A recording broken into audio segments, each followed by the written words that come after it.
Hi, my name is Dan Stefani and welcome to my 5-Minute Jesus Fix. Today's topic is going to be imagination, but before we get started, I just want to put out there that if there is anybody that videography is their ministry and would like to get involved with my little project here, I'd appreciate it. My $10 webcam just really isn't cutting the mustard. I don't have the best lighting. So if you are interested, please email me at 5minutejesusfix@yahoo.com or get a hold of me on my Facebook page. So anyways, let's get started. Okay. Imagination. In the Greek, this word is Dianoia, which means understanding or mind/imagination. Okay. This word Dianoia comes from two other Greek words, which is noeo and nous. Noeo is to think, or the action of the mind and heart.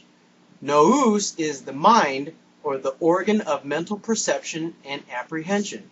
Okay, so together, noeo and nous, they mean to intellectually think with our mind/heart, gather that information of perception, and form an understanding.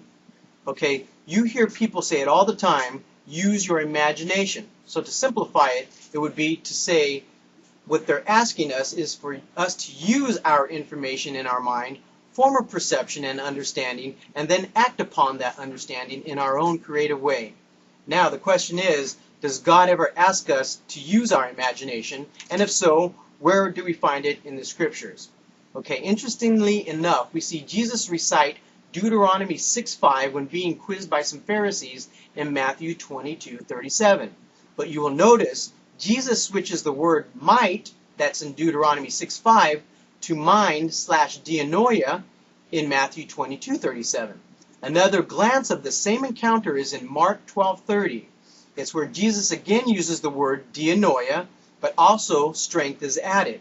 In either case, Jesus is asking us to love God with everything we've got, mind and imagination included. Maybe it's because the Israelites didn't have that personal relationship with God back in the Old Testament days, and now with God's new covenant standing before them, both Jews and Gentiles, Jesus is breaking new ground and old traditions and laws by saying, to know God is to have an experiential relationship with Him. They can now relish their freedom within Christ to explore and worship accordingly to their own personal intellectual abilities. So you see, no longer was a priest or prophet needed to intervene on their behalf. Okay, let's bring in Ephesians 1:18 at this point. Paul is asking here that the eyes of our heart be enlightened. Heart in the Greek is cardia. Its definition includes that the heart is connected to our thoughts, reasonings, and understandings. Okay, so in the beginning of this fix, we found that dianoia means understanding, which incorporates our imagination. Now, I pose this. Can I say that Paul is asking that our mind and imagination be enlightened by the truth?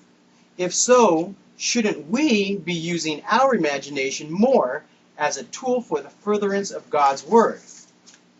I believe we must be more creative in our ways at expressing God's love for us, to our own non-believing family and friends. Okay, as SpongeBob once said to his friend, Patrick, use your imagination. Okay, let me know what you guys think. Shoot me a call over there at 5minutejesusfix@yahoo.com or check out my Facebook. And thank you very much. We'll see you next week.